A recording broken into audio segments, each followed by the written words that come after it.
Samahani dada, sauti ilisema. Nilitaka tu kuuliza. Hausigeli maskini anayelala nje usiku alikutana na bilionea aliyemchukua akamfanya mke. Alikuwa analala juu ya kadibodi nje ya duka lililofungwa mpaka yule mwanamume ambaye aliwahi kumsaidia kwa siri zamani akatoka kwenye gari jeusi aina ya SUV na kubadilisha kila kitu.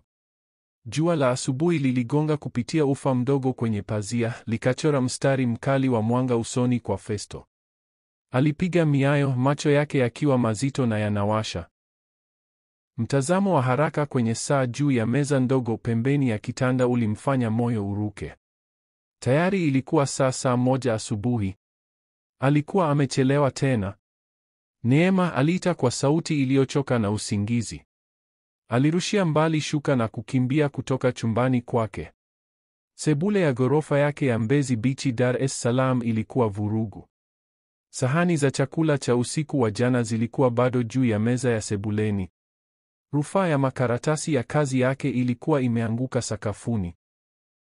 Kila usiku aliwaambia nafsi yake angepanga na kusafisha, lakini mpaka anafika nyumbani kutoka kazini kwenye kampuni ya usanifu majengo, alikuwa amechoka mno na angeanguka tu kwenye sofa. Alifungua mlango wa chumba cha binti yake. Neema aliyekuwa na miaka 8 tu tayari alikuwa ameshavaa, lakini alikuwa amekaa kwenye kona ya kitanda chake akiwa na uso wa huzuni. Hakuwa amevaa sare yake ya shule. Asubuhi njema mpenzi wangu, Festo alisema akijaribu kuonekana mwenye furaha. Kwa nini hujavaa sare yako? Neema aliangalia chini miguuni mwake. Ni chafu dadi. Zote. Kifua cha Festo kilijaa mzito. Alikuwa amesahau kufua nguo kwa mara ya 3 wiki hiyo.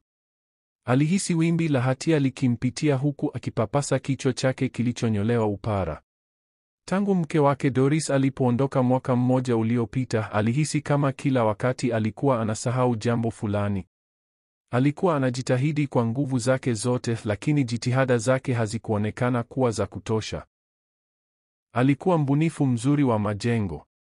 Alikuwa anabuni majengo mazuri yaliyosimama marefu kote Dar es Salaam na miji mingine mikubwa, lakini nyumbani hangeweza hata kuhakikisha nguo za binti yake zinabaki safi.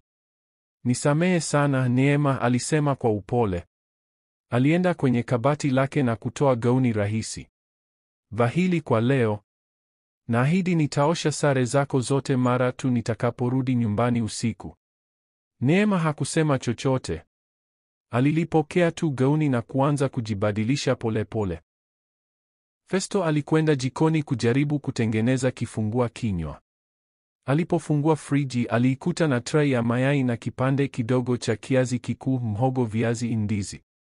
Alikuwa amesahau hata kwenda sokoni. Aliweza kukaanga yai moja, lakini kingo zake ziliungua kidogo.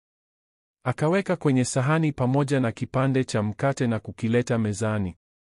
Neema alitoka chumbani, begi lake la shule likiwa begani. Alionekana mdogo na mwenye huzuni katika nguo zake za kawaida.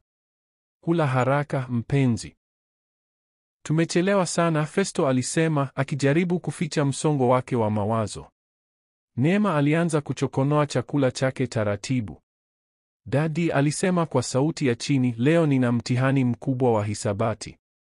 Festo alifumba macho. Bila shaka siku ile ambayo angehitaji kila kitu kiende sawa, ndiyo siku aliyoharibu kila kitu. Alihisi uzito mkubwa ukikaa tumboni mwake.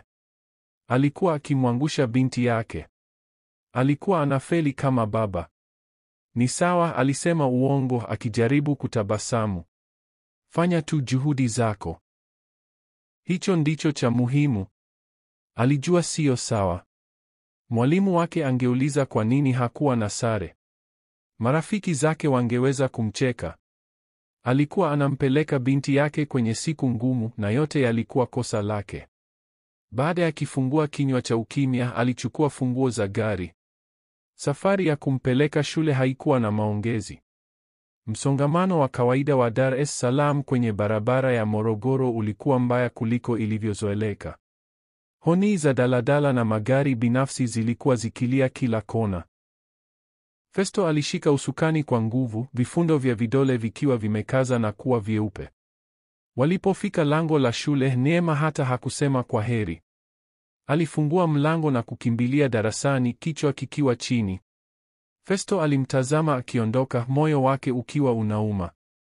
Alijua binti yake alikuwa anajaribu kujificha ili rafiki zake wasimuone. Alitoa pumzi ndefu nzito na alikuwa tayari kuondoka wakati alipoona rafiki yake mkubwa James akiegesha gari pembeni yake. James alishusha dirisha, uso wake umejaa wasiwasi. "Vipi kaka yangu?" James alisema kwa sauti ya uzito. "Tunahitaji kuongea." Festo alijua mazungumzo hayo hayangekuwa ya kupendeza. James alimfuata Festo mpaka kwenye ghorofa yake Mbezi Beach. Walipoingia tu ndani, macho ya James yalizunguka sebule iliyojaa fujo. Hakusema chochote, lakini ukimya wake ulisema mengi. Festo alihisi wimbi jipya la aibu. Alijua nyumba yake ilionekana kama mahali ambapo tumaini lilikuwa limekufa. "Unataka maji?" Festo aliuliza, akijaribu kusafisha sehemu ya kukaa kwenye sofa. James alikataa kwa kutikisa kichwa. Aliketi kwenye mmoja wa viti vilivyokuwa visafi, uso wake ukiwa mzito. "Siko hapa kwa ajili ya maji, Festo," James alisema. "Nimekuja kukuona kwa sababu ninakuhofia." Festo alijisukumia kwenye sofa, akihisi kuchoka hadi kwenye mifupa. "Unanihofia kuhusu nini?" aliuliza, ingawa tayari alijua jibu. "Kuhusu wewe." "Kuhusu Neema," James alisema, akijinyoosha mbele kwenye kiti. "Nimemshusha mwanangu shule na nikamwona Neema akikimbia kuingia darasani. Hakuwa na sare, kaka. Alionekana mwenye huzuni sana." Festo aligeuza uso na kuutazama ufa ukutani. "Ninajua. Nimesahau kufua nguo." "Si nguo tu, Festo," James aliendelea, sauti yake ikiwa thabiti lakini si ya ukatili. "Ni kila kitu. Mara ya mwisho kula chakula kizuri nyumbani ni lini?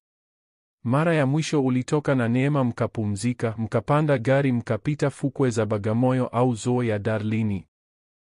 Unaonekana umechoka kupita kiasi. Unafanya kazi muda wote na usipokuwa kazini, unakaa hapa tu umepotea kwenye mawazo." Wimbi dogo la hasira lilipanda ndani ya Festo. Ilikuwa rahisi kwa James kuhukumu. James alikuwa na mke aliyesimamia nyumba na kuwalea watoto wake. James hakujua kuwa ni nini kubeba kila kitu peke yako. "Uelewi," Festo alisema kwa sauti ya chini. "Basi nifanye nielewe," James alisisitiza. "Mimi ni rafiki yako wa damu. Tumekuwa pamoja tangu tukiwa wavulana Mwanza. Najua bado unaumia kwa sababu Doris alikuacha. Lakini huwezi kuiacha hiyo maumivu iharibu maisha yako na ya binti yako. Neema anakuhitaji, Festo. Anahitaji baba yake." Hasira iliyokuwa kifuani mwa Festo ilianza kuyeyuka, ikabadilika kuwa huzuni nzito. James alikuwa sahihi. Alikuwa amejifungia sana kwenye huzuni yake mwenyewe kiasi cha kuanza kuwa kivuli ndani ya nyumba yake. Alikuwepo kimwili, lakini hakuwa kweli kwenye maisha ya Neema. "Ninajitahidi," James alinong'ona. "Kweli ninajitahidi, lakini nimechoka sana. Nikirudi nyumbani sina nguvu yoyote iliyobaki. Jana usiku nililala kwenye sofa. Neema ndiyo aliyeniamsha asubuhi." Uso wa James ulilegea, ukionyesha kuhisi maumivu ya rafiki yake. "Najua unajitahidi kaka, lakini huwezi kufanya haya peke yako. Ni mzigo mkubwa mno kwa mtu mmoja." Festo alipitisha mikono usoni mwake. "Nifanye nini basi? Siwezi kuacha kazi." "Hakuna anayekuambia uache kazi," James alisema kwa upole. "Lakini unahitaji msaada. Unahitaji mtu wa kusimamia nyumba, apike, afue, ahakikishe sare za Neema ziko tayari na amwangalie. Yaani kama dada wa kazi au yaya." Festo alimtazama kwa mshangao mdogo. "Nani?" "Mama yangu yuko kijijini karibu na Mwanza na ni mzee sana sasa." "Nazungumzia dada wa kazi, Festo," James alisema. "Msichana mzuri, mwaminifu wa ndani ambaye anaweza kushughulikia mambo humu ili wewe uweze kuzingatia kazi yako na zaidi ya yote, uwe baba bora kwa Neema ukishakuwa nyumbani." Festo alitikisa kichwa papo hapo. Mgeni kwenye nyumba yangu? Hapana, sitaki. Siwezi kumwamini mtu yeyote. Hata wazo la mwanamke mwingine kukaa kwenye nafasi ambayo Doris aliwahi kuiweka linanifanya nihisi vibaya.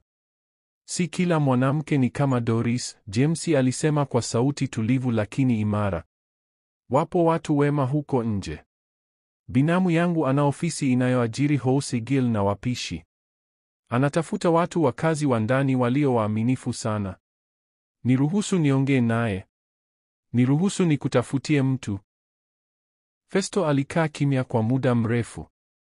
Aliitazama sebule yake chafu, sahani ambazo hazijaoshwa, vumbi kwenye rafu. Akamkumbuka Neema na uso wake wa huzuni asubuhi ile. Alijua hawezi kuendelea hivyo. Lazima kitu kibadilike. Hatimaye alimwangalia James na kutikisa kichwa taratibu. Sawa, alisema kwa sauti ya kukata tamaa kidogo. Sawa, nitafutie mtu. Uso wa James ulituna kwa tabasamu la faraja. Nitafanya hivyo, kaka yangu. Na naahidi tutarekebisha hali hii. Sehemu ndogo sana ndani ya Festo ilihisi cheche ndogo ya matumaini. Pengine James alikuwa sahihi.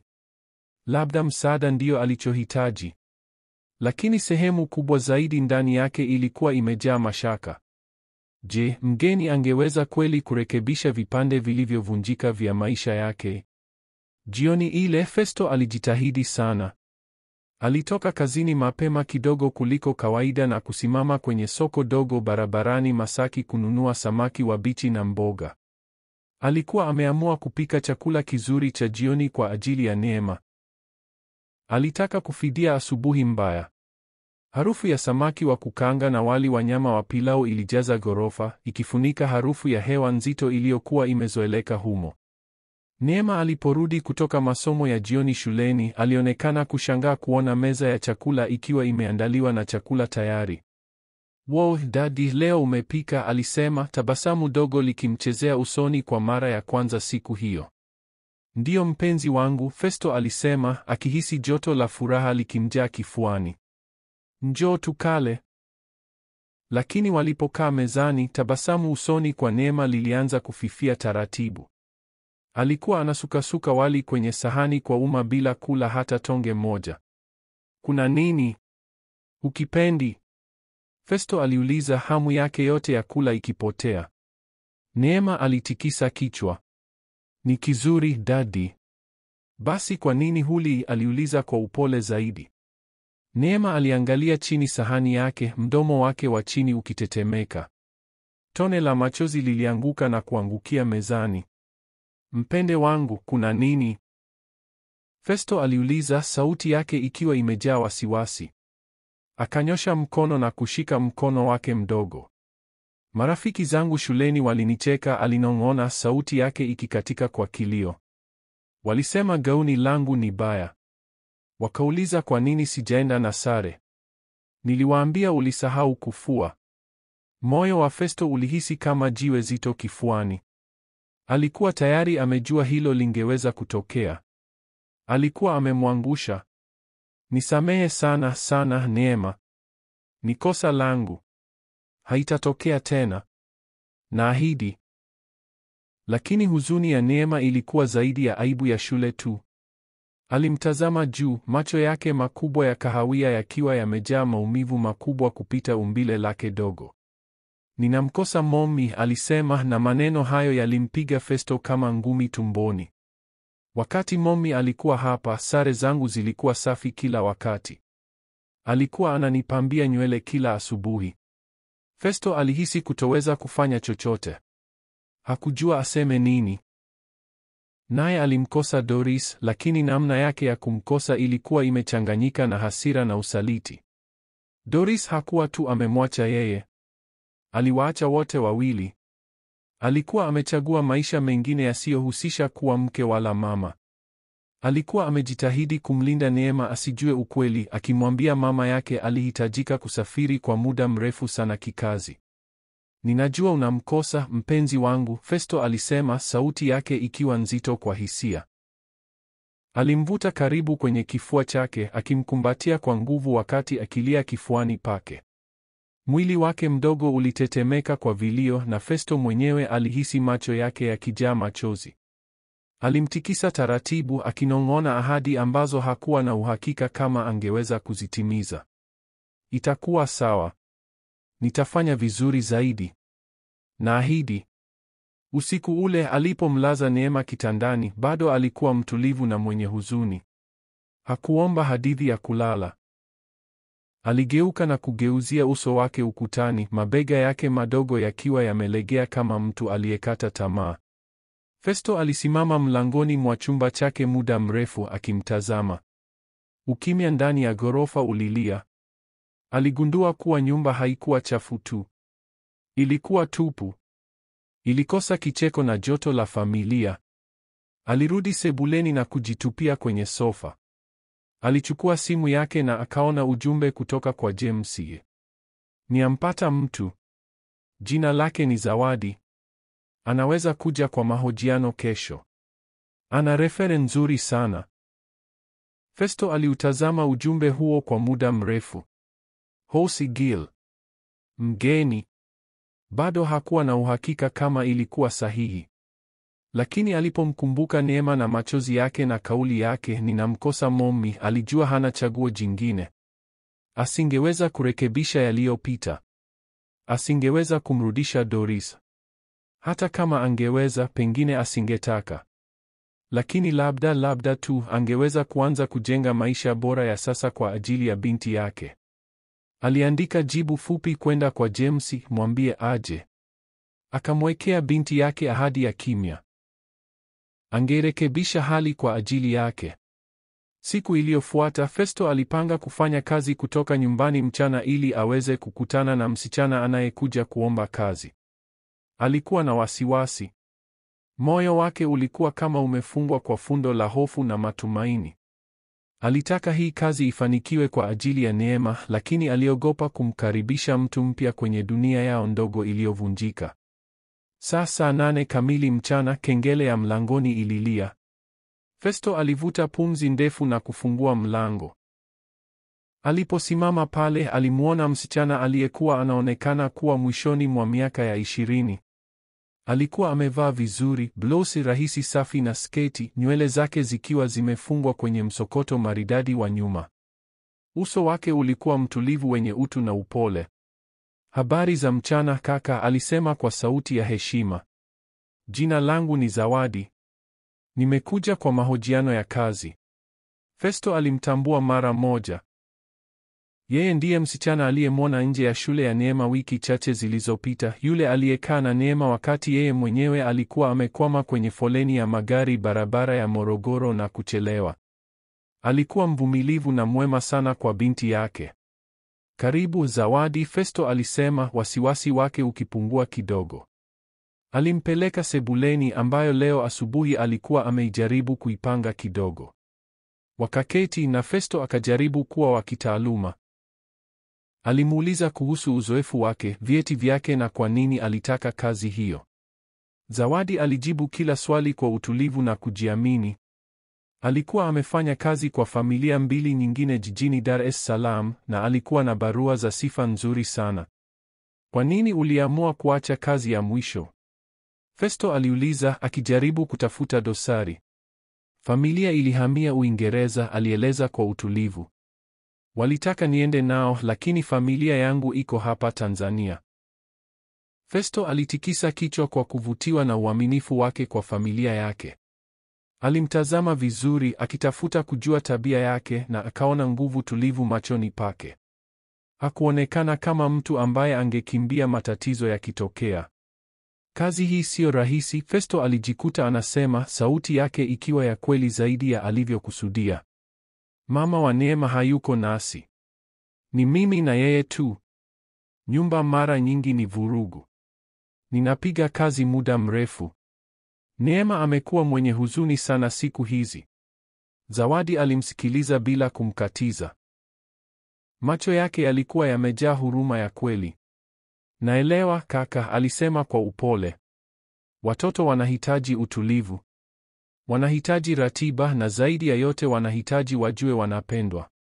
Maneno yake yalimgusa Festo moja kwa moja moyoni. Hicho ndicho hasa alichokuwa akishindwa kumpa binti yake. Alihisi hamu ya ghafla ya kumwamini msichana huyu. Mwanamke huyu mgeni, kama vile alikuwa ameuelewa uchungu wa familia yake bila yeye kuufafanua sana. Umeajiriwa, alijikuta anasema kabla hata hajajipa nafasi ya kujitilia shaka tena. Zawadi alishangaa kidogo kwa uamuzi wa haraka, lakini akatabasamu. Asante sana kaka. Ninaahidi nitafanya bora kabisa kwa ajili yako na binti yako. Nina kanuni kadhaa, Festo alisema, akijaribu kurudisha umahiri wa kitaaluma. Utakuwa unahusika na usafi wote wa nyumba, kupika, kufua. Utamsaidia Neema kufanya kazi za shule. Uwepo hapa kuanzia Jumatatu mpaka Jumamosi. Zaidi ya yote, kipaumbele chako kikuu ni Neema. Hali yake, furaha yake, that is the top priority. Ndiyo kaka, nimekuelewa, Zawadi alisema, tabasamu lake halikupotea. Na jambo moja zaidi, Festo akaongezea, sauti yake ikiwa imeimarika. Huu ni mpango wa kitaaluma. Natarajia tuwe na mipaka ya kitaaluma. Shughulika na kazi zako na usiingilie mambo yangu binafsi. Alihitaji kuweka mpaka huo. Hangeweza kustahimili tena mivurugo ya kihisia maishani mwake. Zawadi alitikisa kichwa kwa utulivu. Nimekuelewa kabisa kaka. Kulikuwa na hali ya utulivu wenye kujiamini machoni pake iliyomfanya Festo ahisi kama alikuwa anaona moja kwa moja kupitia kuta alizojijengea moyoni. Aliona maumivu yake, hofu yake na tumaini lake la siri kwamba pengine msichana huyu angeweza kusaidia kurekebisha nyumba yake iliyovunjika. Alimwambia angeanza kazi kesho. Alipomwongoza kutoka nje, alihisi mchanganyiko wa hofu na matumaini. Aliogopa mabadiliko, aliogopa kumkaribisha mgeni maishani mwao. Lakini kwa mara ya kwanza baada ya muda mrefu, pia alihisi mwanga mdogo wa kitu alichokuwa amekisahau, tumaini. Labda tu Zawadi ndiye jibu la maombi yake ya kimya. Asubuhi iliyofuata, Zawadi aliwasili mapema, uso wake ukiangaza tayari kwa kazi. Festo alikuwa anahangaika huku na huko akijaribu kujiandaa yeye na Neema. Nyumba tayari ilikuwa inaanza kurudi kwenye hali yake ya kawaida ya vurugu. Asubuhi njema kaka. Asubuhi njema Neema, Zawadi alisema kwa tabasamu la joto. Neema ambaye bado alikuwa anahisi huzuni na kuvurugika, aling'unia tu asubuhi njema kwa sauti ya chini na akaangalia pembeni. Alimwona Zawadi kama mgeni ambaye labda anakuja kuchukua nafasi ya mama yake. Lakini Zawadi hakuonekana kuvunjika moyo na baridi hiyo ya Neema. Aliweka tu begi lake chini na kutazama mazingira. Kaka, hebu wewe zingatia kujiandaa kwenda kazini. Naweza kutengeneza kifungua kinywa na kuandaa boksi la chakula cha mchana cha Neema. Festo alisita kwa sekunde, kwa kuwa hakuwa amezoea mtu mwingine kuchukua udhibiti nyumbani, lakini tayari alikuwa anachelewa, kwa hiyo akatikisa kichwa kwa shukrani. Asante Zawadi. Alienda chumbani kumalizia kuvaa. Kutoka jikoni aliweza kusikia sauti tulivu yenye mpangilio ya kazi za Zawadi. Hakukuwa na kugonga-gonga kwa fujo kwa vyombo, bali mdundo wa utulivu. Alipotoka baada ya dakika chache, harufu ya pankeki mpya iliyopikwa vizuri ilijaa hewani. Neema alikuwa amekaa mezani, sahani ya pankeki moto ikiwa mbele yake.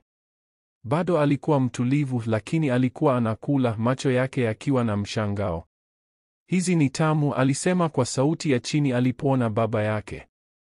Nimefurahi kama unazipenda Neema, Zawadi alisema kwa tabasamu. Nimekuwekea zingine kwenye boksi la chakula cha mchana. Festo alishangaa. Kwa muda usiozidi nusu saa, Zawadi alikuwa tayari ameleta utaratibu na amani kwenye vurugu za asubuhi zao. Alijihisi mzigo ukimwondoka mabegani. Lazima niende, alisema akichukua mkoba wake wa kazi. Zawadi, basi la shule la Neema linakuja saa 2 kamili. Tafadhali hakikisha yupo tayari. Ndiyo kaka, Zawadi alijibu. Siku njema kazini. Festo alipokuwa akiendesha gari kuelekea ofisini, hakuweza kuacha kufikiri kuhusu taswira aliyoiacha nyumbani. Kwa mara ya kwanza baada ya miezi mingi, hakuwa na wasiwasi kama Neema angechelewa au angeenda shule bila kula. Alijisikia faraja ya ajabu mpaka karibu machozi yamtoke. Jioni ile aliporudi nyumbani, alikuta taswira iliyomletea machozi karibu. Sebule ilikuwa safi kupita mazoea. Makaratasi yaliyokuwa yamezagaa sasa yalikuwa yamepangwa nadhifu. Sahani chafu hazikuonekana. Sakafu ilikuwa inang'aa. Ghorofa nzima ilihisi nyepesi na yenye mwanga zaidi. Kisha akaisikia kicheko. Kilikuwa kicheko cha Neema, kikiwa wazi na cha furaha. Aliufuata mlio huo mpaka sebuleni na akawaona Neema na Zawadi wamekuna sakafuni wakicheza mchezo wa bao karata. Uso wa Neema ulikuwa umejaa furaha ambayo Festo hakuwa ameiona kwa muda mrefu sana. Dadi, umesharudi? Neema alipiga kelele akikimbia kumkumbatia. Mimi na Zawadi tulikuwa tunacheza ludo. Niko mbele kwenye mchezo. Festo alimkumbatia, moyo wake ukiwa umejaa. Alimtazama Zawadi ambaye alikuwa tu anatazama wote wawili kwa tabasamu. Hapana, ni zaidi ya kazi, Festo alisisitiza. Wewe ni mzuri sana kwake. Hajawahi kuwa hivi mwenye furaha kwa muda mrefu. Zawadi alitabasamu, mashavu yakipata rangi ya aibu kidogo. Ni msichana mzuri sana. Ni rahisi kumtunza. Walisimama kwenye ukimya wa amani kwa sekunde kadhaa. Nyumba ilikuwa kimya, lakini si kimya cha huzuni, ilikuwa ni kimya cha amani. Festo alitambua kuwa hata yeye mwenyewe alikuwa anaanza kuwa mtulivu. Fundo la hofu kwenye tumbo lake lilikuwa linaanza kulegea. Alikuwa analala vizuri zaidi, anakula vizuri zaidi, na alikuwa anaweza kuzingatia kazi zaidi. Akijua kuwa mambo nyumbani yako salama, aliweza kupumua. Alikuwa anamshukuru Zawadi zaidi ya vile ambavyo angeweza kueleza kwa maneno. Hakuwa amemletea utaratibu tu nyumbani, bali pia mwanga na tumaini. Alipomwangalia akikunja nguo za binti yake kwa uangalifu, alihisi joto la ajabu kifuani. Lilikuwa hisia ambayo hakuwa ameijaribu kujiruhusu kwa muda mrefu. Wiki zilipokuwa zinapita na kuwa mwezi, mabadiliko ndani ya nyumba ya Festo yalizidi kuonekana. Ghorofa haikuwa tu safi, ilijaa uhai. Zawadi alikuwa na kipaji cha kupenda maua na mimea, kwa hiyo aliweka chungu ndogo ndogo za mimea kwenye madirisha na kuingiza mguso wa asili ndani ya nyumba.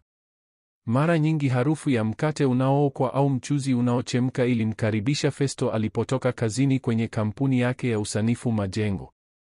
Lakini muhimu zaidi, Neema alikuwa anachanua.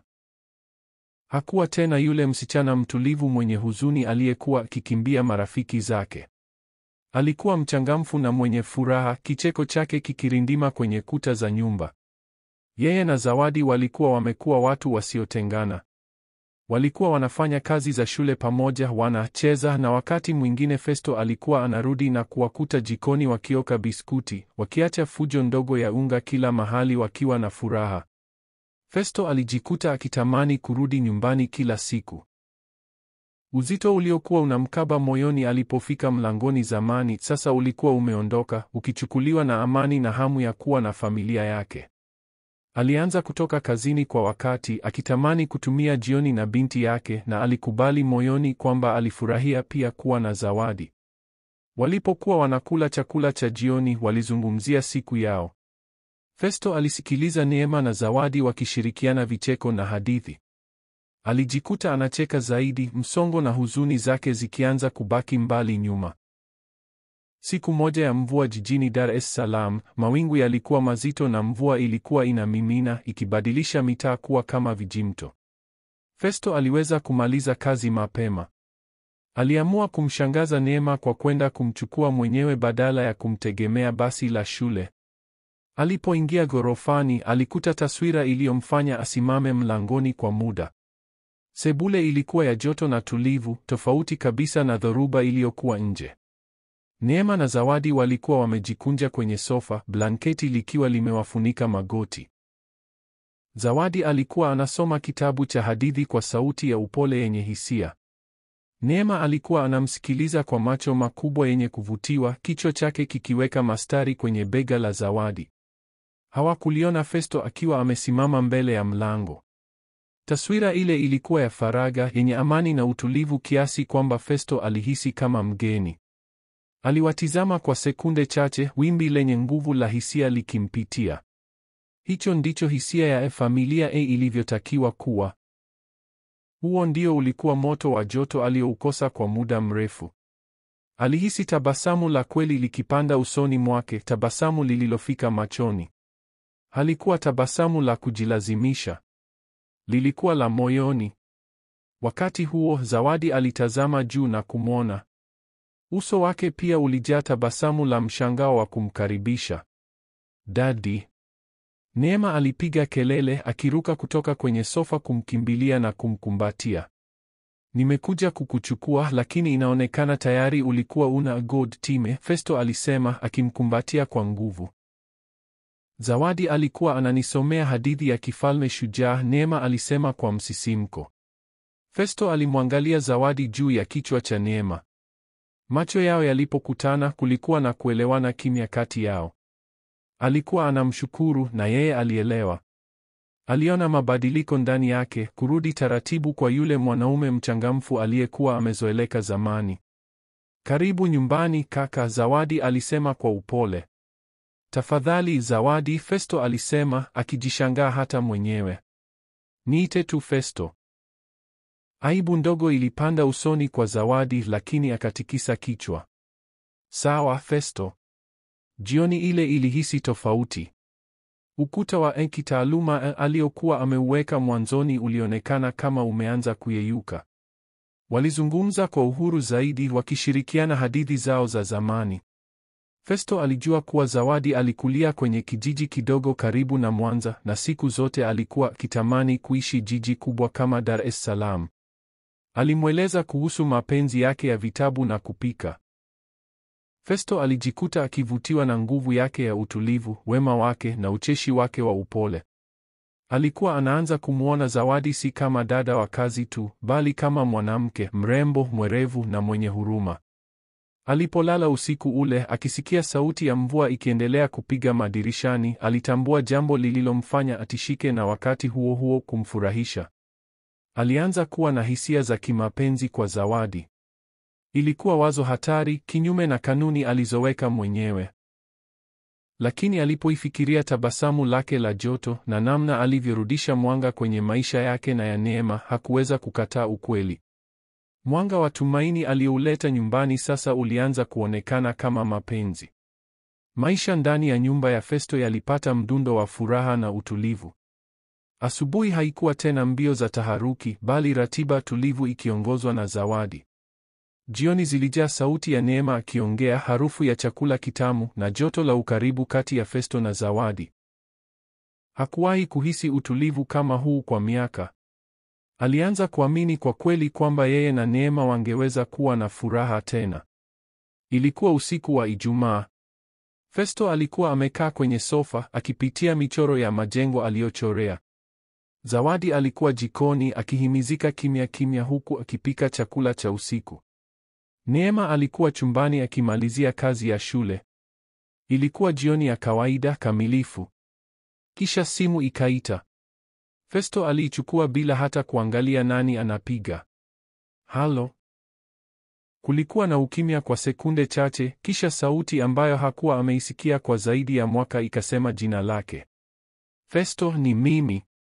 Damu yake ilihisi kama imepoa kwa ghafula. Ilikuwa ni Doris. Mwili wake wote ulitetemeka. Hakuwa ameongea na mke wake wa zamani tangu siku ile alipowaacha. Doris alikuwa ametuma jumbe chache za meseji mwanzoni, zikiwa zimejaa visingizio visivyoeleweka, kisha akatoweka kabisa. Doris alisema, sauti yake ikiwa ngumu. Unataka nini? Ndiyo namna ya kumsalimia mke wako? Aliuliza, sauti yake ikiwa nyepesi na ya kiholela, kama vile walikuwa wameongea jana tu. Wewe si mke wangu, Festo alisema kwa ukali. Tena sio tena. Aliweza kumwona kama anapiga mabega kwa dharau upande wa pili wa simu. Mambo madogo hayo, alisema. Kwa vyovyote vile, nina habari njema. Nimerudi Dar es Salaam. Wimbi la hofu lilimpanda Festo. Umerudi Dar? Baada ya muda wote huu? Kwa nini sasa? Na nataka kumwona Neema, Doris aliendelea, sauti yake sasa ikawa ya kudai. Ni binti yangu hata hivyo. Nitakuja nyumbani kesho. Hapana, Festo alisema papo hapo. Huwezi tu kujitokeza hapa utakavyo. Uliyapoteza hayo haki ulipoondoka. Doris alicheka, kicheko kilichomkera Festo. Usiwe dramatic, Festo. Mimi ni mama yake. Nina haki ya kumwona. Nitafika karibu saa 6 mchana. Hakikisha yuko tayari. Kabla Festo hajamjibu zaidi, alikata simu. Alisimama katikati ya sebule, simu ikiwa bado sikioni mwake, mkono wake ukitetemeka. Amani na utulivu aliokuwa anahisi dakika chache tu zilizopita zilikuwa zimevunjika vipande vipande. Hisia zote za zamani za hasira, usaliti na maumivu zilimrudia kama moto mkali. Doris amerudi. Kivuli cha zamani kimerudi kuwatisha. Hakujua afanye nini. Angewezaje kumruhusu aongee na Neema? Baada ya mwaka mzima bila habari, hangeweza tu kujitokeza na kujifanya hakuna kilichotokea. Alijua uwepo wake ungeichanganya na kuumiza binti yake. Wakati huo, Zawadi alitoka jikoni akiwa amebeba tray ya vinywaji mikononi. Alipouona uso wa Festo, tabasamu lake likazimika. Festo aliuliza, sauti yake ikiwa na wasiwasi. Kuna tatizo? Unaonekana kama umeona mzimu. Festo alimwangalia, moyo wake ukidunda kwa nguvu kifuani. Hakujua aanzie wapi kueleza kilichotokea. Hakutaka kuirudisha giza la zamani kwenye dunia mpya ya mwanga waliokuwa wameanza kuijenga. Lakini alipoangalia macho yenye huruma ya Zawadi, alijua hawezi kumficha. Dhoruba ilikuwa inakuja na aliogopa kuikabili peke yake. Alifungua mdomo kuongea, lakini hakuna neno lililotoka. Mdundo wa amani wa maisha yake mapya ulikuwa umevunjika na hakujua ataurekebishaje. Festo alimkazia macho Zawadi, akili yake ikiwaka kwa mawazo mengi. Mpaka alipotaka kuendelea kumzuia kihisia, mipaka ya kitaaluma aliyojiwekea ghafla ilionekana kama upuuzi. Alikuwa anahitaji kuongea na mtu. Na uwepo tulivu wa Zawadi ulionekana kama bandari pekee salama kwenye dhoruba hiyo ya ghafla. Alikuwa mke wangu wa zamani, hatimaye alisema kwa sauti ya kunong'ona. Jina lake ni Doris. Amerudi Dar. Anataka kumwona Neema. Zawadi aliweka tray juu ya meza ya sebuleni. Hakusema chochote mara moja, lakini macho yake yalikuwa na huruma ya kina. Alikaa kimya akimsikiliza. Akiwa ametiwa moyo na ukimya huo wa kuunga mkono, Festo alijikuta akimfungukia kwa namna ambayo hakuwahi kumfungukia mtu yeyote. Alimwambia kuhusu ndoa yake na Doris, jinsi walivyokuwa wenye furaha mwanzo. Kisha jinsi mambo yalivyoanza kuyumba taratibu. Doris akawa mbali kihisia, akihisi hana furaha, kila wakati akitafuta maisha makubwa zaidi. Alikuwa kila wakati anazungumzia maisha makubwa. Zawadi, Festo alieleza, maneno yakijimimina bila kukoma. Alisema alihisi amenaswa hapa. Alisema kuwa mke na mama hakutoshi kwake. Halafu siku moja nilirudi nyumbani kutoka kazini na alikuwa amekwisha ondoka. Aliacha tu barua ndogo ikisema anahitaji kujipata. Hakuwa amewahi kumwelezea mtu kwa undani namna hiyo, hata si kwa James. Aibu na maumivu yalikuwa makubwa mno. Lakini kwa Zawadi ilihisi tofauti. Alimsikiliza kwa njia ambayo ilimfanya ajihisi salama kuwa mnyonge. Alituacha, Zawadi aliendelea, sauti yake ikikata kwa maumivu ya zamani. Alimwacha binti yake mwenyewe. Kwa mwaka mzima hakuna simu, hakuna ujumbe. Halafu leo anapiga simu tu bila aibu, anasema anataka kurudi kwenye maisha yetu kana kwamba hakuna kilichotokea. Alimtazama Zawadi akitarajia kuona hukumu au huruma ya juu juu. Badala yake aliona tu uelewa wa kweli. Na nisikitikia sana, Festo alisema kwa upole. Lazima ilikuwa ngumu sana kwa ajili yako na kwa Neema. Hakukuwa na hukumu wala lawama. Kulikuwa na huruma ya moyo tu. Hicho ndicho hasa alichohitaji. Sijui nifanye nini, alikiri. Sitaki Neema aumie tena. Kurudi kwa Doris kutamchanganya tu. Zawadi alikaa kimya kwa muda akitafuta maneno ya uangalifu. Neema ni msichana mjanja na mwenye nguvu, alisema. Lakini pia ni mnyeti. Uko sahihi kutaka kumlinda. Lakini kumbuka, wewe si peke yako. Wewe na Neema ni timu. Na mimi niko hapa kuwasaidia namna yoyote niwezavyo. Maneno yake yalikuwa kama kamba ya kumvuta nje ya dimbwi la hofu. Mzigo ulionekana kupungua mabegani, kana kwamba Zawadi alikuwa amebeba sehemu yake.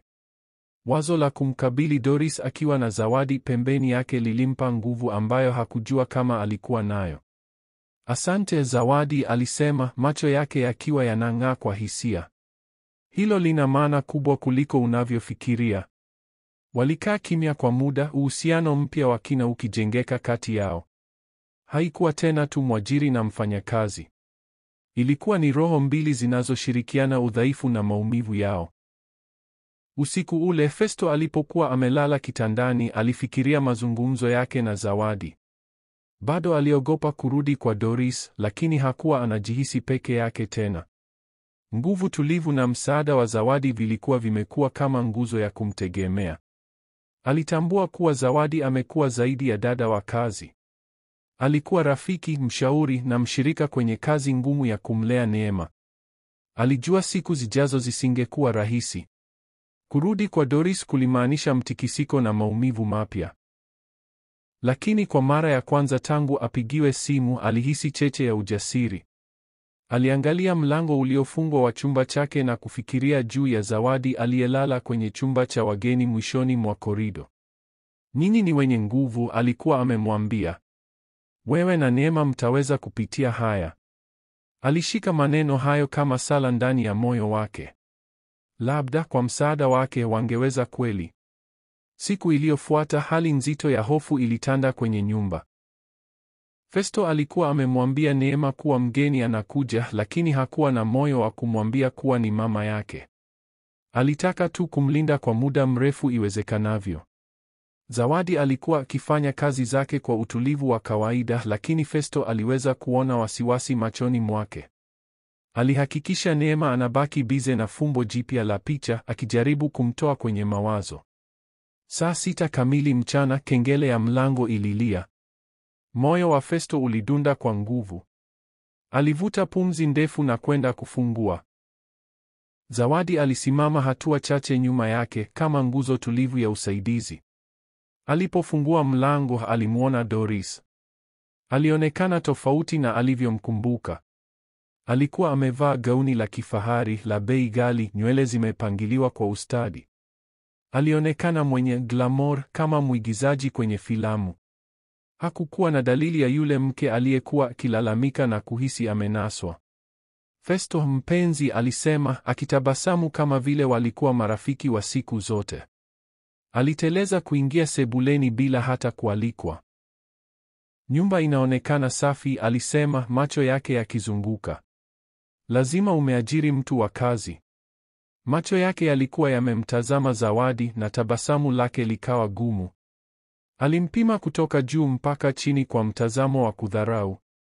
Wewe bila shaka ndiye dada wa kazi, alisema, sauti yake ikiwa imesheheni dharau.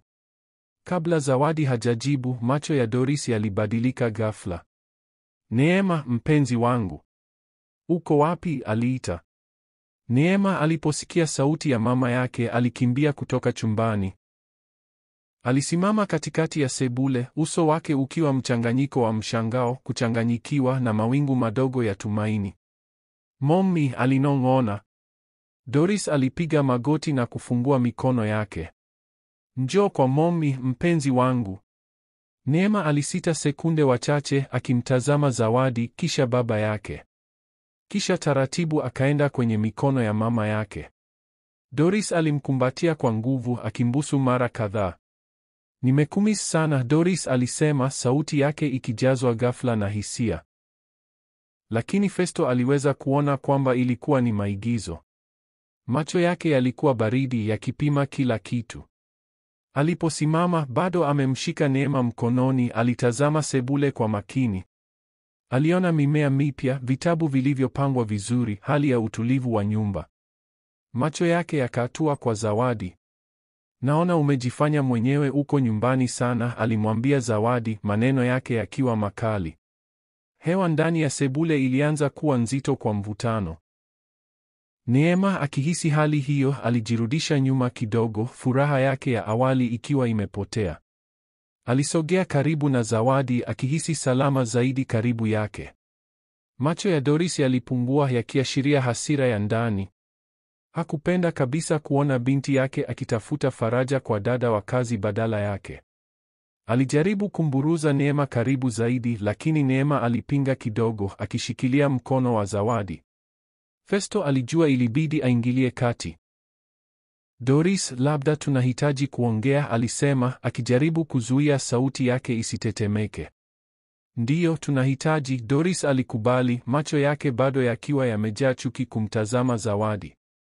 Lakini kwanza nafikiri huyu mfanya kazi aende jikoni atutengenezee chai. Neema, njoo tuongee mpenzi.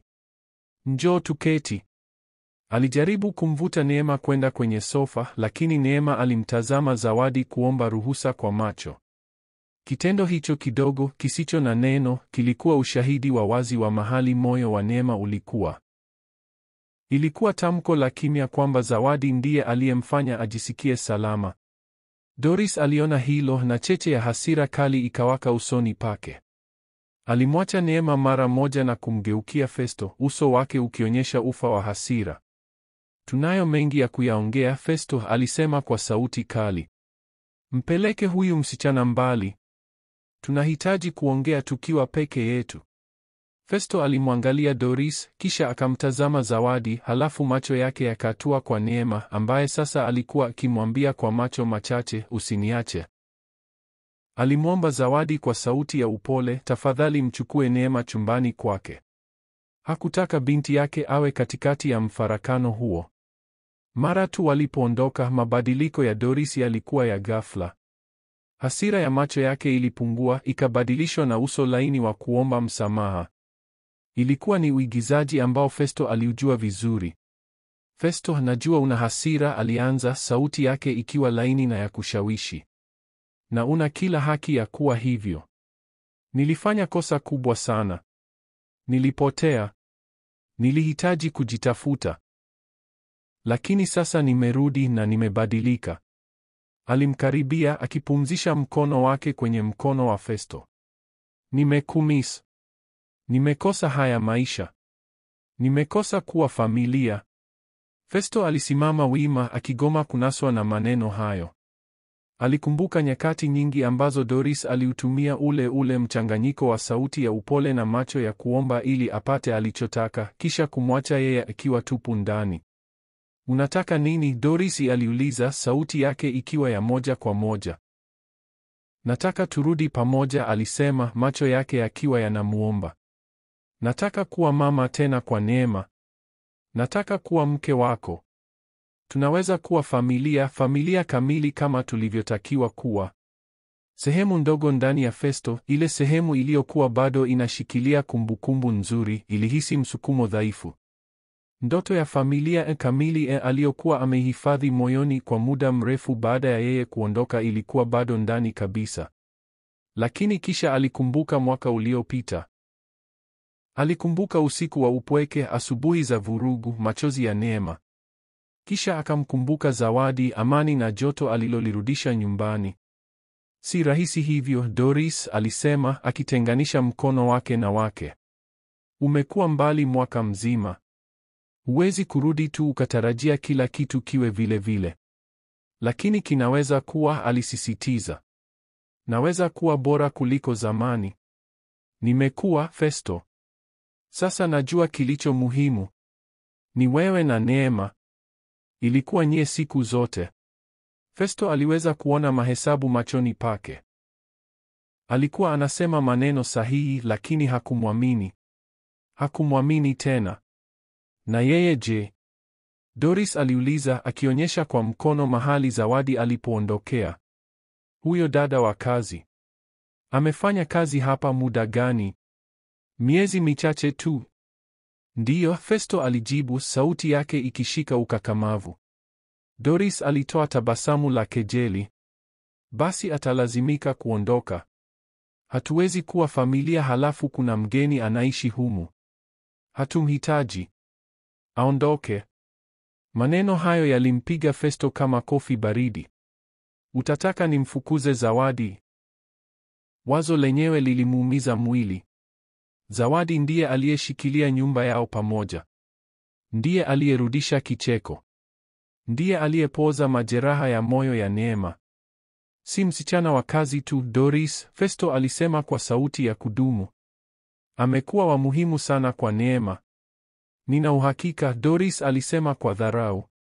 Lakini Neema sasa ana mama yake wa kweli. Hatahitaji mtu wa kuajiriwa kumbeba tena. Festo alimwangalia Doris kwa mara ya kwanza bila vumbi la mapenzi ya zamani kumficha. Alimwona kama alivyo kweli. Mwanamke mwenye ubinafsi anayefikiria zaidi kuhusu matakwa yake mwenyewe kuliko hisia za wengine. Hakurudi kwa ajili ya Neema wala Festo. Alirudi kwa ajili yake tu, kujaribu kurudisha maisha aliyoyatupa bila kufikiria hasara. Alikuwa anasitasita moyoni. Wazo la familia yake ya asili kurudi pamoja lilikuwa bado linavutia. Lakini ilikuwa ndoto iliyovunjika siku nyingi. Na vipi kuhusu Zawadi? Je, kweli angeweza kumfukuza baada ya yote aliyowafanyia? Doris aliona mvutano huo usoni mwa Festo na akaamua kushambulia alipoweza. Fikiria tu, alisema kwa upole. Wewe, mimi na Neema tena pamoja. Ondoa tu huyu dada wa kazi na tunaweza kuanza upya. Festo alihisi akibanwa. Ilikuwa ni chaguo kati ya ndoto nzuri ya zamani iliyojaa nyufa na uhalisia mpya, dhaifu lakini wenye matumaini alioanza kujenga na Zawadi. Alihisi kama anazama. Alitembea kimya kimya kupitia nyumba yake safi, akigusa samani na vitu ambavyo Zawadi alikuwa amevisafisha na kuviweka kwa upendo. Wazo la nyumba kurejea kwenye ukimya, uchafu na huzuni lilikuwa zito sana kwa moyo wake. Alimhitaji mtu wa kumkumbusha kitu cha msingi. Hakuhitaji tengenezo la ndoto zake tu, alihitaji kujua nini kilikuwa bora kwa Neema. Aliingia chumbani kwa Neema. Alimpata amekaa kitandani, mabega yake madogo yakitetemeka. Alikuwa analia. Moyo wa Festo ulijaa uchungu. Neema, kuna nini? Aliuliza akimkimbilia. Alimtazama juu, macho yake yakiwa yamejaa machozi. Je, Zawadi anaondoka? Aliuliza kwa sauti ya kutetemeka. Swali hilo lilimshika Festo bila maandalizi. Kwa nini unasema hivyo, mpenzi? Kwa sababu mommy amerudi, Neema alinong'ona. Je, Zawadi ataondoka sasa? Sitaki aondoke. Nampenda Zawadi. Ananisaidia na kazi za shule, ananiambia hadithi na anakufanya utabasamu, Daddy. Maneno yake rahisi ya moja kwa moja yalikuwa kama ufunguo wa kufungua kile kilichofichwa ndani ya moyo wa Festo. Alikuwa amejifungia sana kwenye mvutano wake mwenyewe, katikati ya kivuli cha zamani na mwanga mpya, hadi alikuwa hajaliona kwa uwazi kabisa kile binti yake anahitaji. Alikuwa anadhani kumrudisha Doris kungerekebisha familia, kungejaza pengo la mama kwa Neema. Lakini haikuwa hivyo. Neema hakuwa anamkosa Doris kama alivyo mwanamke wa leo. Alikuwa anamkosa wazo la mama, mwenye upendo, mvumilivu, mwenye huruma. Na alikuwa amepata hayo yote kwa Zawadi. Wakati huo, kila kitu kiligeuka kuwa wazi. Familia ya kweli siyo damu tu au cheti cha ndoa. Ni upendo, uthabiti na uwepo wa kila siku, usiku na mchana. Doris alikuwa ameuvunja uaminifu huo. Zawadi alikuwa ameujenga tena kwa upole. Festo alimtazama binti yake, macho yake yakiwa yamejaa machozi, na akaona ukweli. Nyumba yake haikuwa tena kwa Doris. Mustakabali wake na wa Neema haukuwa kwenye historia ya zamani. Ulikuwa hapa ndani ya nyumba hii na mwanamke aliyerejesha vipande vilivyovunjika. Alimvuta Neema karibu, akimkumbatia kwa nguvu. Wimbi la upendo na ulinzi lilimpitia kwa nguvu. Hapana, mpenzi wangu, alisema kwa sauti thabiti. Zawadi haondoki. Sitamwacha aondoke. Neema alimwangalia juu, mwanga mdogo wa tumaini uking'aa kwenye machozi yake. Kweli dadi? Unaahidi? Naahidi, alisema akimpapasa nywele. Usijali chochote. Mimi nitarekebisha kila kitu. Utulivu mwingine mpya uliingia ndani ya moyo wake. Mgongano wa ndani ulikuwa umeisha. Alijua nini cha kufanya. Haingekuwa rahisi, lakini kilikuwa kitu sahihi kwa Neema na kwake mwenyewe. Alimwacha Neema chumbani huku akimwahidi atarudi kumsomea hadithi. Alirudi sebuleni tayari kumkabili Doris, tayari kufunga mlango wa zamani nyuma yake. Lakini alipoingia, sebule ilikuwa tupu. Doris alikuwa ameondoka. Juu ya meza ya sebuleni kulikuwa na karatasi ndogo iliandikwa kwa kalamu ya kifahari. Nitarudi kesho kwa jibu lako. Usiufanye uamuzi mbaya. Festo alikunja karatasi hiyo mkononi kwa hasira ya kimya. Jibu alikuwa analo tayari. Familia yake ilikuwa hapa nyumbani na Zawadi alikuwa sehemu yake muhimu. Kilichobaki ni kupata ujasiri wa kumwambia hilo moja kwa moja. Hakutaka kusubiri. Wazo la Zawadi kufikiri anapaswa kuondoka lilimletea hofu kubwa sana kifuani. Alimhitaji azungumze naye, amwambie ukweli wote kabla uoga haujamshinda na kumfanya akose ujasiri. Alikwenda mpaka chumba cha wageni. Mlango ulikuwa umeachwa kidogo wazi. Alipousukuma, moyo wake ulishuka kwenye tumbo. Zawadi alikuwa ndani akipanga nguo kwenye begi dogo. Alikuwa akikunja nguo zake kwa uangalifu, harakati zake zikiwa za makini lakini zenye huzuni. Zawadi, aliita, sauti yake ikitetemeka kidogo. Unafanya nini? Alitazama juu akishtuka. Macho yake yalikuwa na machozi ambayo bado hayajaanguka, lakini uso wake ulikuwa umetulia kwa kujizuia. Ninapanga mizigo kaka, yaani Festo alijirekebisha. Nafikiri ni bora niondoke sasa kwa kuwa mama wa Neema amerudi. Hamnirejei tena. Hamnihitaji tena. Hapana, Festo alisema akikaribia haraka. Si kweli. Tunakuhitaji. Ninakuhitaji. Alimkaribia na kuchukua mikono yake taratibu akizuia asiendelee kupaki. Tafadhali usiondoke. Zawadi alimtazama kwa mshangao wa kweli.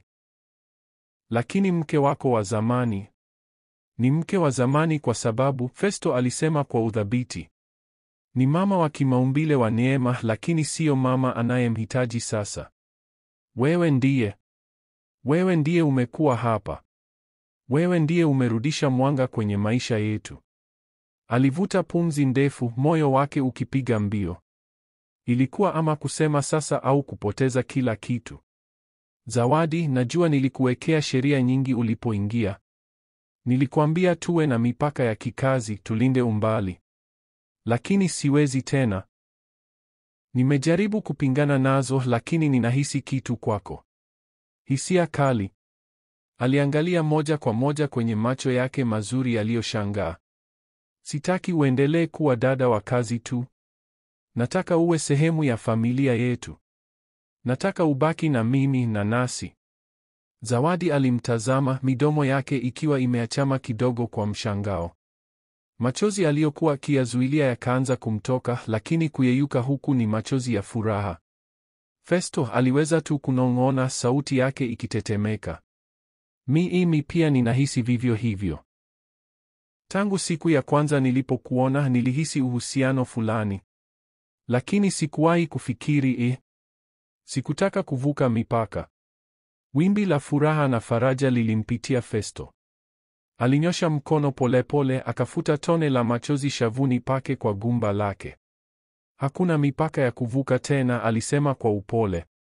Alikuwa tayari anajinyoosha kumkumbatia na kumwibusu kwa mara ya kwanza kwa uhuru, wakati sauti kali iliwakatiza ghafla. Mnafanya nini hasa hapa? Wote wawili waliruka kwa mshangao. Doris alikuwa amesimama mlangoni, mikono yake ikiwa imekunjwa, uso wake umejaa hasira kali.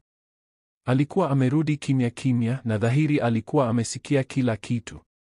Kwa hiyo huu ndio uchaguzi wako? Festo aliuliza kwa dharau, macho yake yakitoa cheche. Unamchagua mfanyakazi badala ya mke wako halali, badala ya familia yako. Festo alijikuta anasimama mbele ya Zawadi kwa mwili, akimlinda kwa namna isiyo na hofu. Hakuwa tena na hofu ya Doris. Hakuwa tena ametekwa na ndoa ya zamani. Wewe si mke wangu tena, Doris, alisema kwa sauti tulivu, thabiti. Na familia yetu ipo hapa. Vita vya kuhusu kesho yake vilikuwa vimeanza, lakini Festo alijua bila shaka ni upande gani alikuwa amesimama. Uso wa Doris uliharibika kwa hasira.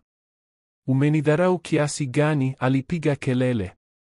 Baada ya yote tuliyopita, unavikataa kwa ajili ya msichana wa kazi? Alimnyoshea kidole Zawadi kwa chuki. Wewe umeingia kwenye nyumba yangu na kuiba familia yangu. Zawadi alitetemeka kidogo, lakini Festo alisimama imara, mkono wake ukiukuta mkono wa Zawadi nyuma yake, ishara ya kimya ya kumtia moyo.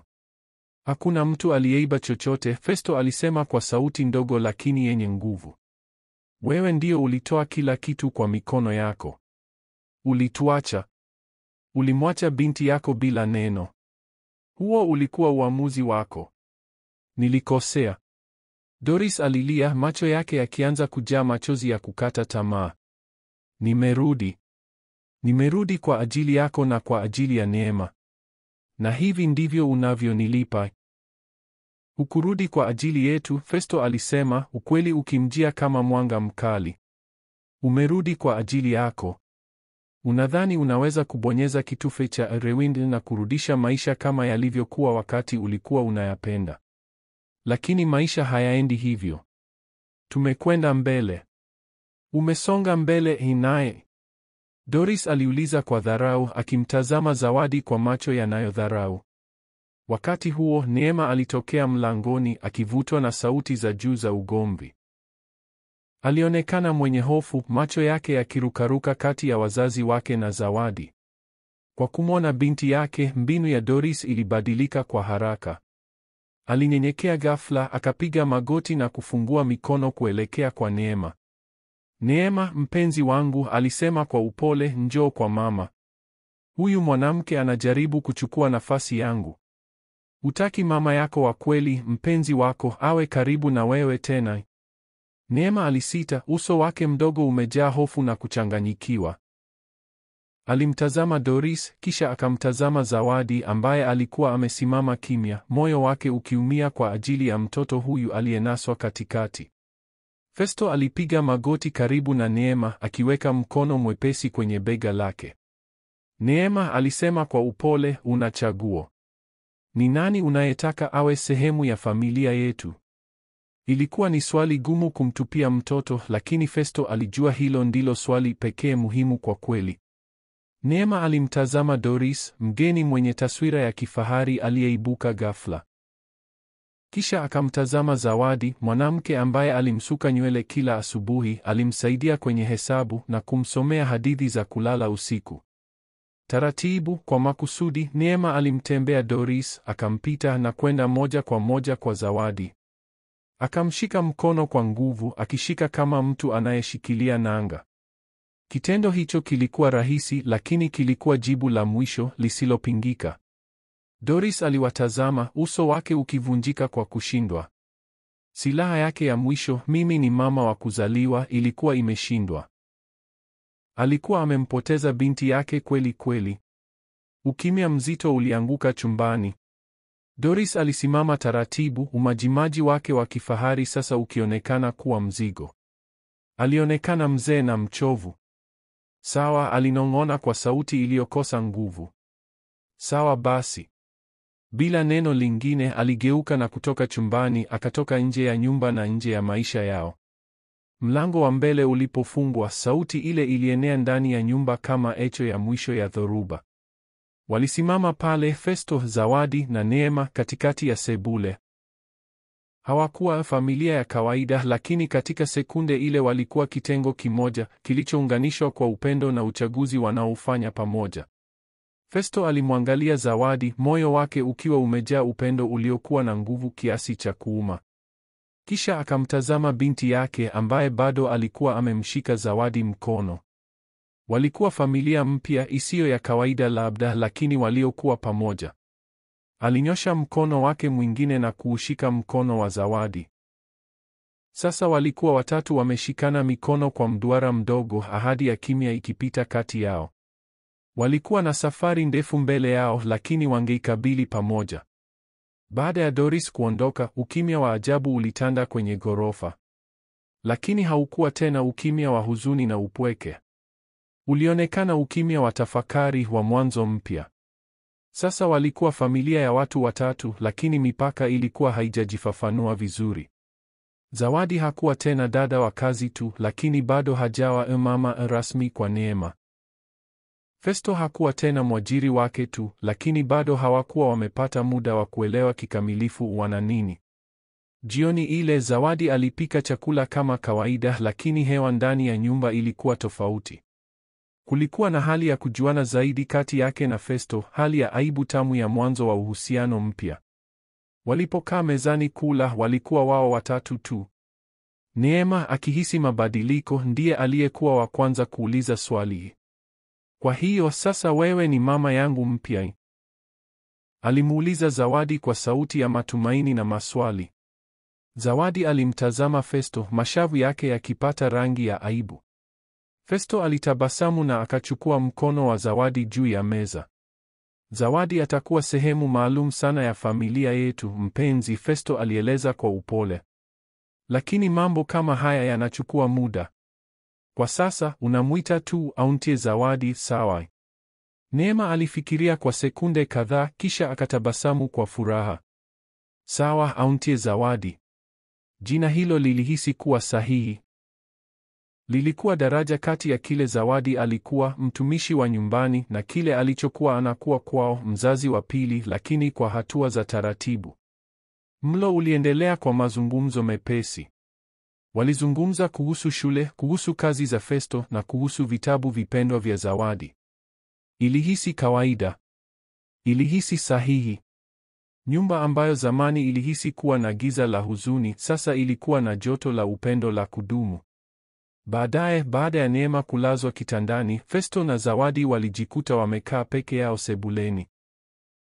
Umbali wa kitaaluma uliokuwa kati yao hapo awali ulikuwa umepotea, badala yake kulikuwa na ukaribu mpya wenye aibu lakini mtamu. Asante kwa kubaki, Festo alisema kwa sauti ya chini. Asante kwa kuniomba nibaki, Zawadi alijibu, macho yake yaking'aa. Alisogea karibu zaidi kwenye sofa. Nilimaanisha nilichosema, Zawadi. Nakupenda. Nakupenda pia, Festo alinong'ona. Alijinyosha taratibu na mara hii hakukuwa na mtu wa kuwasimamisha. Alishika uso wake kwa mikono miwili kwa upole na kumpa busu lao la kwanza la kweli. Halikuwa busu la moto wa sinema, bali la upole, lenye uzito wa hisia zote ambazo ziliishi kimya ndani yao kwa miezi mingi. Lilikuwa busu la shukrani, la faraja na la mwanzo mpya wenye matumaini. Walipong'ana wote wawili walikuwa wakitabasamu. Mustakabali bado ulikuwa hauna uhakika. Walihitaji kujifunza jinsi ya kuwa wapenzi na wazazi kwa pamoja kwenye nyumba moja, kujenga familia mpya juu ya msingi wa iliyowahi kuvunjika. Lakini walipokaa pale wameshikana mikono sebuleni kimya, walijua wanaweza kukabiliana na yote bora wakiwa pamoja. Njia mbele isingekuwa rahisi. Kungekuwa na changamoto, mazoea mapya na marekebisho mengi. Lakini kwa mara ya kwanza baada ya muda mrefu, moyo wa Festo ulikuwa umejaa tumaini. Alimtazama mwanamke huyo wa ajabu pembeni yake, yule aliyeleta neema na mwanga tena maishani mwake, na alijua nyumba yake sasa ilikuwa imekamilika. Sio kwa sababu familia ya zamani ilirudi, bali kwa sababu alikuwa na ujasiri wa kujenga familia mpya. Miezi 6 baadaye, ghorofa yao Mbezi Beach haikuonekana kama ile ya zamani. Ilikuwa nyumba katika kila maana, ikiishi kwa furaha na mdundo wa maisha ya familia. Kuta zilikuwa zimepambwa na michoro ya rangi ya neema, na hewani mara nyingi kulikuwa na sauti za kicheko na muziki wa nyimbo za Kiswahili za familia. Leo ilikuwa siku maalum. Ni siku ya kuzaliwa ya Zawadi. Festo alikuwa ameutumia asubuhi yote kupanga mshangao. Yeye, Neema na James, ambaye siku hizi alikuwa mgeni wa karibu na mwenye furaha, walikuwa wamepamba sebule kwa puto na mipambo. Zawadi alipotoka chumbani mchana ule, alikutana na kelele ya pamoja. Happy birthday, Auntie Zawadi. Uso wake ulijaa furaha ya wazi kiasi kwamba moyo wa Festo ulijawa joto takatifu. Alikuwa mrembo kwa gauni rahisi la buluu ambalo Festo alikuwa amemnulia. Alimkaribia na kumpa busu la upendo kwenye shavu. Heri ya siku ya kuzaliwa, mpenzi wangu, alinong'ona. James alikuja mbele akitabasamu kutoka sikio hadi sikio. Heri ya siku ya kuzaliwa, Zawadi. Asante kwa kumwokoa rafiki yangu kutoka kwake mwenyewe. Wote walicheka. James ndiye aliyekuwa shabiki wao namba moja, na alikuwa na furaha isiyofichika kumwona rafiki yake anaishi tena maisha yenye nuru. Lakini tukio maalum zaidi lilitoka kwa Neema. Alikimbia kwa Zawadi akiwa ameshika kadi kubwa aliyoitengeneza mwenyewe. Juu ya kadi alikuwa amechora picha ya watu watatu wakishikana mikono chini ya jua linalotabasamu. Zawadi alifungua kadi.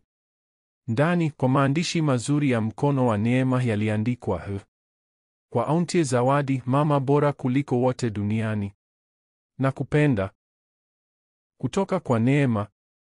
Macho ya Zawadi yalijaa machozi ya furaha. Alipiga magoti na kumkumbatia Neema kwa nguvu, kwa upendo uliojaa moyoni. Neema, alinong'ona kwa sauti nzito ya hisia. Nakupenda pia, zaidi ya unavyofikiri. Festo aliwatizama, moyo wake ukiwa umejaa sana hadi kuhisi kama ungemjia juu. Alikuwa ametoka mbali sana, kutoka kwa yule mwanaume aliyekuwa amevunjika, mchovu, mwenye makosa mengi, hadi kwa baba mwenye furaha na mwenzi wa maisha mwenye amani. Alikuwa na mwenzi anayempenda, binti aliyefurahi, na nyumba iliyojaa amani. Alitembea akawakumbatia wote wawili, akimaliza mduara wa familia. Walisimama hapo kwa muda mrefu, kama taswira kamili ya familia iliyojengwa si kwa damu tu, bali kwa upendo na uchaguzi wa makusudi. Baadaye usiku, baada ya sherehe yao ndogo kumalizika na Neema kulala, Festo na Zawadi walikaa kwenye sofa wameshikana mikono. Hii ndiyo siku ya kuzaliwa bora zaidi niliyowahi kuwa nayo, Zawadi alisema, kichwa chake kikiwekwa juu ya bega lake.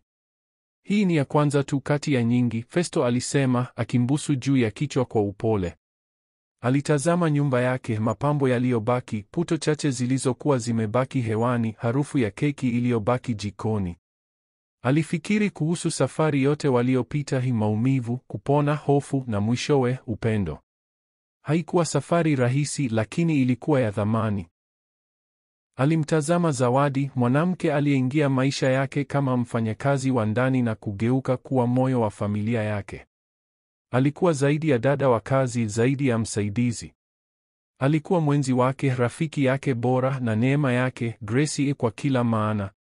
Pamoja walikuwa wamejenga kitu kizuri na imara. Mustakabali uliokuwa mbele yao ulikuwa mrefu na wenye mwanga. Kungetokea siku nyingine za kuzaliwa, mitihani ya shule, changamoto mpya na furaha mpya. Lakini wangeikabili yote pamoja kama familia.